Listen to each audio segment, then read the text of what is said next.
chance a lawyer and a financial advisor walk into a bar. Oh, and then what happens, Dave? Well, someone just says to me, I've got to do a workplace investigation. An investigation. Now, why would you need to investigate something in the workplace? Is that... Well, you might well ask.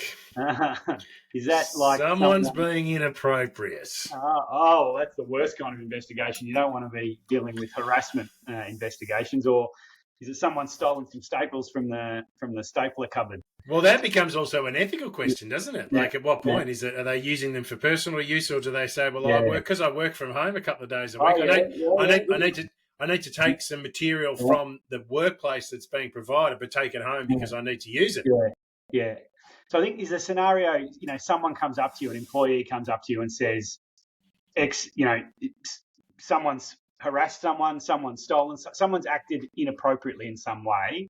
There's been some misconduct. So there's an allegation of misconduct at work. You hear it, so you know about it now.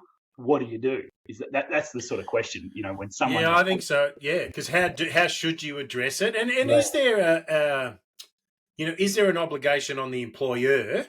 Yeah. To do something that, because part of it may be a civil issue, but it also could be a criminal issue. Yeah, totally. Yeah, like there is, and it's a whole range of scenarios that can be dealt with. But some people will turn a blind eye, others will kind of lean into it. Yeah, I do think, and part of it is a legal, moral, but also an ethical scenario. Yeah, of course. And do you just say there was an assault or an alleged assault at work? Do you just ring the police and say, well, it's up to the police to investigate and nothing to do with me? Yeah. If it's at work, is that somehow a work issue? Or if it's after hours, if you've got there's a workplace party that goes there's an after party. That's really getting into it now, isn't it? Especially if you've, as the employer, have provided the alcohol. Yeah. Oh, which is, I'm with you, that whole workplace, because it's like, no, but we weren't in the workplace. No, but you were at a venue that the workplace had put on. So therefore it does carry over into that workplaase. And how do you cover off those investigations when it's at a third party environment? There's no cameras. At some point, surely that employees are, on their own time, and it's nothing to do with you. So if someone comes in and says on the weekend, I bumped into someone from work and they did X or Y, and that I'm not happy with that. Is that your problem, or should you do anything about it, or should you investigate it? And if you do investigate it, how do you do that? Yeah, and then I agree that then how far do you take it? But you also get the situation that, someone might be working in the factory or in an office situation, and nothing really comes about, but then they come back in on the Monday or the Tuesday and go, my neck's sore or my shoulder's sore. And like, was that something that occurred on the weekend that they were doing, and now they happen to be coming back into the office that is exaggerating the issue that they have? Again, what is the worst workplace investigation, and at what point does it become an investigation or just a discussion with someone? Yeah. And is there a third party that should be joining you in that investigation? Yeah. Or, if you think it's a bunch of rubbish, can you just say, look, I think that's a bunch of rubbish and do nothing about it? Or do you have to investigate everything, The other one, which I touched on, just so we've posed a lot of difficult questions, but we will give you some answers. I do have some answers. The other one that's, I think, really interesting, and I've mentioned it in passing before, is where somebody comes to you and they say, look, this has happened, but I don't want you to do anything about it, or I don't want you to tell so-and-so, so-and-so's sexually harassed me after work or at a work function or whatever. But I'm dealing with it myself. I just wanted you to know, and I don't want you to take any action, or possibly I want you to separate us maybe so we work in different areas or whatever, but I don't want you to tell so-and-so because, I feel humiliated or whatever it is. Yeah. I don't want it to become public knowledge. If they, bring it to you in confidence, so to speak, are you obliged to follow that? Do you have to do what they say? Do you have to respect their wishes or not? And I think sometimes the answer to that is actually not what you would expect. I think sometimes you actually should investigate that, even against the wishes of that person. But is that a legal obligation for the employer? Yeah, so if it's the first real issue is it a workplace issue, right? And most things are. If it happens at the workplace, it's a workplace issue. If it happens sort of in close association with workplace activities, then it's a workplace issue. So most things are, unless it's, you're mowing the lawn at home on your own, Although unless your home's a workplace, but anyway, that's a separate issue. Well, again, I mean, so where does it like that's a I mean, we should address that because people are working from home. So therefore, is there at what point do you say because part of that if there you may raise the issue around harassment or bullying that could occur in the online environment, still within the environment of the workplace. But you just don't happen to be in the same building or the same room. Well, absolutely. If your wife tells you you're an idiot at home, is she workplace harassing you? Or is she just telling you the fact? Yeah. Yes, dear. Is there a defensive truth? So I think the first thing you've got to work out is this a workplace issue, and you've got to make your own determination about that. And then does it warrant investigation at all? And just because you've been told something doesn't mean you have to investigate it. So, you might dismiss it out of hand because it might be you might have video footage and it's complete rubbish or whatever. It might be so minor you don't consider it worth investigating. But is that where more people are holding, they are putting in video cameras because it's cost effective and, it does kind of cover it? Because it really becomes that area that it becomes blurred between work and home. Yeah, absolutely. And videotaping, people is not cool, right? It's a real breach of privacy. So, so that's not so good. And tracking people, I know a lot of our clients, some anyway, probably shouldn't throw them all into the deep end, but they can track their trucks and track their equipment, so you can tell where people are and where people aren't when they say they were visiting clients and it turns out they were actually just at home the whole afternoon. But you can be doing that. That's not illegal to do that. I mean, it is an asset of the business, and as part of the obligations of the asset, we want to know where that asset is at all times. Now, if it's a motor vehicle of some sort, I want to be able to track where that motor vehicle is going. There are rules about making sure that people know about that. Correct. But so we've got to work out is it a workplace issue, and do I want to investigate it at all? Yep. And I don't always investigate everything. Just because someone said something doesn't mean you have to investigate. And then if someone said, I've brought this to you in confidence, to what extent you should respect that. And I think really it's to do with the seriousness of the matter. If it's something very minor and that person says they're handling it themselves, you might just monitor it and respect their wishes. But if it's quite major, then unfortunately, and they say they want to keep it to yourself, I think you're obliged as an employer. Your overarching obligation, and this is if you're ever wondering what to do, your overarching obligation is to create a safe place for people to work, right? Safe physically and safe, mentally and psychologically. But does that also then go back to, because you raised the point before about, someone said, look, it's just a minor issue, but in the eyes of another person, they might go, that's not a minor issue. Well, yes. That's actually a major issue because they've seen it happen before where it may be escalating or it may be a form of grooming or it's something that's like, we've got to nip this in the bud. And if you haven't been exposed or experienced in some of these areas, I think it's really hard sometimes to see. If you're busy with a whole lot of other stuff, like, look, they told me it was just a minor issue. I'm like, hang on, you need to look at that as a different perspective. So out of that, I would also get people to seek a second opinion on something. Oh, yeah. So like a confidant that they might say, look, I've just got this situation without naming people. How would you address it? I think that's... that can sometimes help you in your decision making as well. Well, and it does. It depends on your own background and experience to how you put things in. I think, say, if you're a member of a minority, I think you're going to see the world differently than if you're not. You know what I mean? And so I think you can be coloured by that. You've got to be careful. The next issue, really, along this continuum, is who should be the investigator. And that's what you're saying. Ask someone else. That might not be the owner. It might be the owner. It might be the HR manager. It might not be. It might be, if it's very serious, you might get an external person in, which you can do. And again, that's expense and all of that. So you don't necessarily. Well, it could also come from hearsay. Someone, the third party, says, "I saw Alex and David doing this. You guys should. I don't think that's right. Therefore, can you investigate?" I'm like, so then who are you investigating? The person that's made the allegation? Or is it the people that have been? It's like, hang on, have they got a three-way vendetta going with each other? Yeah, well, actually, one that came to mind talking about and it's probably a bit graphic, but talking about what is, we had one which was a harassment claim where the allegation was that the fellow, and he admitted that he'd done it, the fellow had sniffed the hair of a woman from behind in an elevator, in a closed elevator, just the two of them. And the woman was his boss. And his view was, he'd admitted it, so that was good that he told the truth. But his view was that wasn't, and he said that she had very nice hair or something. His view was that was a compliment and wasn't a big deal. And my view was that, well, you're in a confined space. It's quite an intimidating thing to do. Yeah, that's right. And it's definitely harassment. I would have certainly put it, in the scheme of things, if there's a continuum, where is it on the continuum? I'm not going to say, but it's certainly not. It's not the worst possible type of harassment, but it certainly is. Yeah, but where does that lead to, and at what point do you say? And that's because that's sort of someone says, "Oh, but I didn't see it as being that much of an issue." Whereas the receiver of that harassment's like, "Yeah, oh, God, that was a major issue. I don't want you doing that to me." Totally, yeah, in a workplace, right? And so it was interesting because he was. A lot of the time they're dishonest. People say, oh, that didn't happen or whatever. But he sort of was honest about it, but thought that it wasn't harassment. And I certainly thought it was.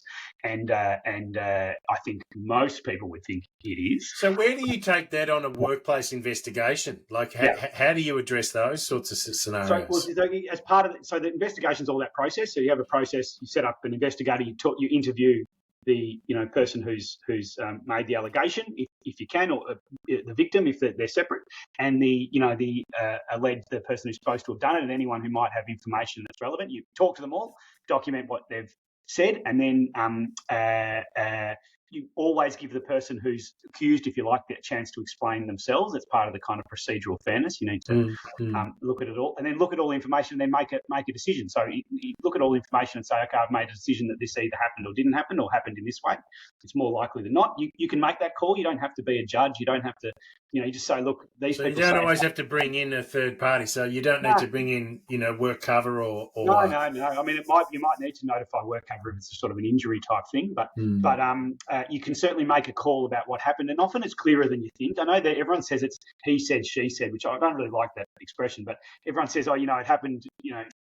One person has one view and one person has the other. So how can we possibly work out what happened? And there's lots of ways. Often there's third parties involved. Often they told other people. Often there's cameras. There's all sorts of ways of looking. It's very rare to have this kind of, we just got no idea what happened and there's no other evidence to form a view. Often, but is there a minimum? If you're doing a workplace investigation, is there a minimum, kind of requirement?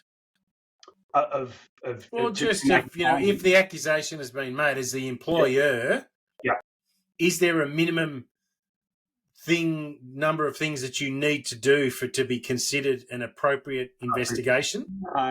No, it's a question of degree and based on the circumstances. So it's sort of hard to say. But as I always said before, you've got to come back to, you've got to do what is reasonable, whatever that means, to create a safe work environment. So you need to determine if it's anything relatively serious. So that's the base principle. Always come back to that baseline principle. Yes. Am I, as an employer, providing a safe work environment? Yes. Am I doing what I can, reasonably? Within reason, yeah. Within reason, yeah, to create a safe work environment. And that doesn't mean you need to investigate everything. It doesn't mean you need to be able to tell if someone's lying or not. If someone says, something and someone says something else, you can make a determination as to who you believe and why you believe them in a kind of a reasonable way. And you can decide, okay, I think that thing happened and therefore I'm going to punish that person by suspending them, or I'm going to fire them or whatever, in order to make sure that or I can just separate them depending how severe it is. The important thing is you go through the process, make a decision that's kind of, reasonable and procedurally fair, and then implement the outcome, and then do it, like make it happen. It's the sort of ignoring, sweeping it under the carpet where things really get difficult. You won't get in trouble if you believe say someone tells you a lie and you believe them, and it turns out that they actually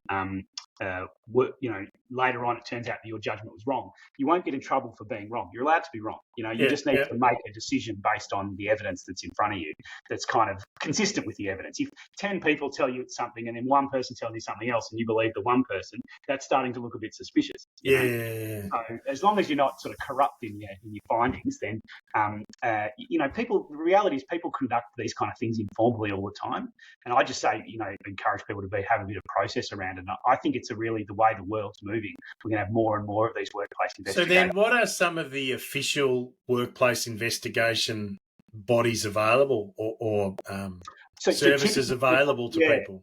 You can get, there's HR services that you can get to investigate things for you. Typically, people engage law firms, and they usually, because if it's sort of serious, they're thinking about legal liability and legal issues, and lawyers are sort of trained on natural justice and the sort of things that need to apply. So I'd probably encourage people to look for an employment lawyer. Let's take a step back from there, because. Sure. Like when I look at the financial services area and specifically within financial advice, there's a very good government website, Money Smart. Oh, so, right. So there's a whole lot of stuff that people could jump onto there, and they can look at a whole lot of different things. Yeah. Is there, it's sort of from a government body perspective, something that can be, because to go to a lawyer with something, to me, that's a big quantum step from to like, is there some other groups that could be a self-help environment? I know the Fair Work Ombudsman has lots of really good material on employment law generally. So I'd certainly encourage people to have a look there. They have cheat sheets and checklists and all that sort of stuff. About Fair Work investigations, I don't actually know off the top of my head if they have anything on that.